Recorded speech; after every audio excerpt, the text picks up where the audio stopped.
बिस्मिल्लाहिर्रहमानिर्रहीम। अस्सलाम वालेकुम दोस्तों, मैं हूं सईद और आप देख रहे हैं सईद सॉल्यूशन यूट्यूब चैनल। दोस्तों, आज की इस छोटी सी वीडियो में मैं ज़्यादातर कंज्यूमर्स का फीडबैक आपके साथ शेयर करूंगा जो 1 किलोवाट का एक सिस्टम लगाते हैं और उसके साथ दो 550 वाट की प्लेट्स लगाकर अपने घर के लोड को चलाते हैं, लेकिन चंद माह बाद उनका फीडबैक आना शुरू होता है कि वो इस सिस्टम से सेटिस्फाई नहीं है।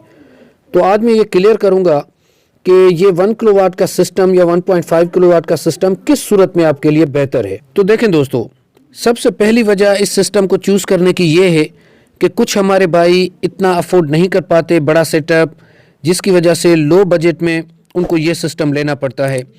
और दूसरे हमारे भाई ऐसे होते हैं जो सिर्फ टेस्टिंग पर्पस के लिए, मतलब वो आजमाइशी तौर पर ऐसा छोटा सिस्टम लगवाते हैं ताकि हम पहले देखें कि सोलर सिस्टम से कितना फ़ायदा होता है, उसके बाद हम बड़े सेटअप पर जाएंगे। और तीसरे नंबर पर हमारे वो दोस्त हैं जो ये कहते हैं कि हमें माइनर सा लोड, यानी कि कोई इन्वर्टर, रेफ्रिजरेटर है, वॉशिंग मशीन है या छोटी मोटर पानी के लिए चलानी है। और अगर यहाँ की रिक्वायरमेंट की बात करें तो जनाब, दिन के टाइम पे लोड शेडिंग बहुत ज़्यादा होती है, जिस वजह से इन्हें इन्वर्टर, रेफ्रिजरेटर और वॉशिंग मशीन चलानी है। लेकिन इसके साथ यहाँ पर इनको बिजली के बिल से भी कोई परेशानी नहीं है, क्योंकि लाइट यहाँ पर इतनी होती ही नहीं है कि इनका बिल ज़्यादा आए। तो आप भी पहले ये कैलकुलेट करें कि आपका बिजली का बिल कितना आता है, आपके यहाँ लोड शेडिंग कितनी होती है। फिर अगर आप देखते हैं कि आपका इस 1 किलोवाट में अगर गुजारा हो जाता है, आप अपने लोड को मैनेज कर पाते हैं तो ठीक है, वरना बारिश के दिनों में या सर्दियों में जब धूप कम होती है तो ये सिस्टम आपको परेशान करेगा। अगर पहले की बात करें तो यहाँ पर जनाब ये RB100 जो कि 70 AH की बैटरी है, इसके साथ इस कंट्रोलर से ये लोग लोड चला रहे थे और इस लोड में सिर्फ और सिर्फ इनके DC पंखे थे और DC बल्ब थे। और अब ये 220 वोल्ट पर अपनी वॉशिंग मशीन और इन्वर्टर, रेफ्रिजरेटर भी चला पाएंगे। तो इस वीडियो का मकसद भी ये है कि एक इंतहाई अहम पॉइंट की तरफ आपकी तवज्जो दिलाना चाहता हूँ कि जब भी आप अपने घर या दुकान के लिए सोलर सेटअप परचेस करें, उसमें इंतहाई अहम किरदार होता है आपके सोलर इन्वर्टर का, क्योंकि आप अपने लोड के हिसाब से इसको परचेस करते हैं। तो याद रखें कि अगर इस तरह का छोटा इन्वर्टर आपने परचेस कर लिया तो आगे चलकर ना आप उस पर ज़्यादा लोड डाल पाएंगे और ना ही ज़्यादा सोलर प्लेट्स उस पर लगा पाएंगे। और इसके बरक्स अगर आपने एक अच्छे सोलर सेटअप का इंतखाब कर लिया जिसके साथ आगे चलकर आप प्लेट्स भी बढ़ा दें, अभी बेशक आप उसके साथ ज़्यादा प्लेट्स ना लगाएं, आजकल ऐसे इन्वर्टर्स भी आ गए हैं जिनके साथ आप इस तरह की 2 प्लेट्स लगाएं तो वो आपका सोलर इन्वर्टर स्टार्ट हो जाता है। फिर आप सिर्फ और सिर्फ प्लेट्स बढ़ाते जाएंगे। तो अपने लोड को देखें, अपनी ज़रूरत को देखें।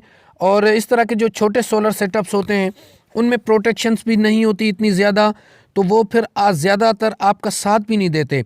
आपने अक्सर देखा होगा कि इस तरह के छोटे सेटअप पर थोड़ा सा लोड पड़ता है या अगर वोल्टेज की कमी बेशी होती है तो वो बहुत ज़्यादा जल्दी सर्विस सेंटर का रुख करने लगते हैं। और अगर इस घर की बात करें तो जनाब, इन 2 सोलर प्लेट्स के साथ इन लोगों ने सिमटेक का MPPT चार्ज कंट्रोलर लगाना था और उसके साथ एक इन्वर्टर लगाकर अपने AC लोड को चलाना था।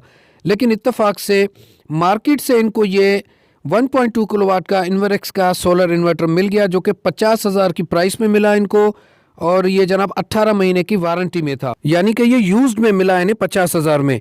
और ये किसी कंज्यूमर ने निकाला था 6 महीने के अंदर, और फिर वो रिप्लेस कर रहा था इस 1.2 किलोवाट को 3 किलोवाट के सेटअप के साथ।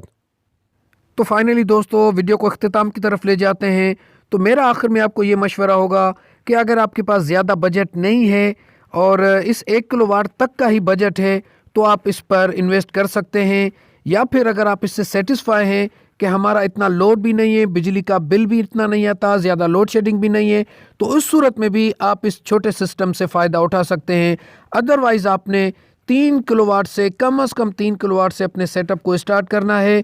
आजकल एक एडवांटेज ये भी है कि सोलर प्लेट्स बहुत ज़्यादा सस्ती हैं, तो वो पैसे अगर आप अपने सोलर इन्वर्टर में इन्वेस्ट करके और अगर किसी 3 किलोवाट के सेटअप से स्टार्ट करेंगे तो ये आपके लिए सबसे बेहतर रहेगा। और दूसरी बात, विदाउट बैटरी वाले चक्कर में भी मत पड़ा करें, क्योंकि विदाउट बैटरी वाले सेटअप में भी बहुत ज़्यादा झंझट और परेशानी है। वजह उसकी ये है कि जब लोड आपका थोड़ा सा भी प्रोडक्शन से बढ़ेगा तो वो सिस्टम बार बार शट डाउन हो जाएगा, जिस वजह से आप परेशान रहेंगे। और इसके अलावा एक अहम पॉइंट दोस्तों कि प्योर साइन वेव वाला सिस्टम हो और ज़्यादा से ज़्यादा वारंटी पीरियड वाला इन्वर्टर हो।